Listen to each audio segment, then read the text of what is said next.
નમસ્કાર દર્શક મિત્રો, હું જયશ્રી પરીખ આજના રાશિચક્ર કાર્યક્રમમાં આપનું સ્વાગત કરું છું। તો આજના રાશિફળમાં જાણો કેવો રહેશે આજે તમારો દિવસ। દિવસ દરમિયાન તમારે શું રાખવું પડશે ધ્યાન। ધંધા રોજગારમાં થશે નફો કે નુકસાન। નોકરિયાત લોકો કઈ કઈ બાબતનું રાખશે ધ્યાન। કોને કેટલો થશે ધન લાભ અને કઈ રીતે વધશે માં લક્ષ્મીની કૃપા। આજે કોઈ રહેશે તંદુરસ્ત તો કોઈ હશે દુખાવાથી પરેશાન। પ્રેમી યુગલો માટે શું છે આજના સમાચાર, ચાલો જાણીએ। કાર્યક્ષેત્રમાં તમારા ગુસ્સા અને વાણી પર નિયંત્રણ રાખો। આજે આર્થિક ક્ષેત્રમાં ભારે ઉથલપાથલ થઈ શકે છે। અચાનક ગુપ્ત ધન મળી શકે છે। વડીલ સ્વજનો માટે માન સન્માન વધશે। આધ્યાત્મિક કાર્યમાં રુચિ રહેશે। પ્રેમ સંબંધોમાં એકબીજા પર શંકાના કારણે પરસ્પર મતભેદ થશે। આજે બોસ તરફથી પ્રશંસા અને પ્રોત્સાહન મળશે। બેરોજગારોને રોજગાર મળી શકે છે। ઉદ્યોગમાં નવા સહયોગી બનશે। વેપારમાં નવા પરિણામો લાભદાયી સાબિત થશે। આધ્યાત્મિક કાર્યમાં રુચિ રહેશે।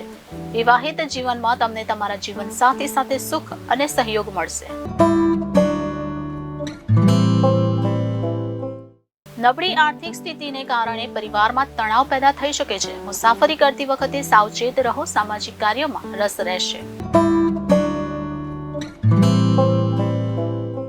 વેપારમાં નવા ફેરફારો ફાયદાકારક સાબિત થશે। ઉદ્યોગમાં નવા સહયોગી બનશે। આવકના નવા સ્ત્રોત વધારવાના પ્રયાસો સફળ થશે। આજે તમારી વ્યવસાયિક યોજના સફળ થશે। આજે સ્વાસ્થ્યમાં સુધારો થશે। નોકરીમાં પ્રમોશનની સાથે પગારમાં વધારો થશે। ત્વચા સંબંધિત રોગ અચાનક ગંભીર બની શકે છે। સંતાન પક્ષ તરફથી તમને કોઈ સારા સમાચાર મળશે। પ્રેમ સંબંધોમાં વધુ પૈસા ખર્ચ થશે। વિવાહિત જીવનમાં શંકા કુશંકાથી દૂર રહો। કાર્યક્ષેત્રમાં ભારે વ્યસ્તતા રહેશે। વેપારમાં બિનજરૂરી પૈસા ખર્ચ થશે। આજે વિવાહિત જીવનમાં નિકટતા રહેશે। માતા પિતા તરફથી સહયોગ અને સાથ મળશે। બેરોજગારોને રોજગાર મળશે।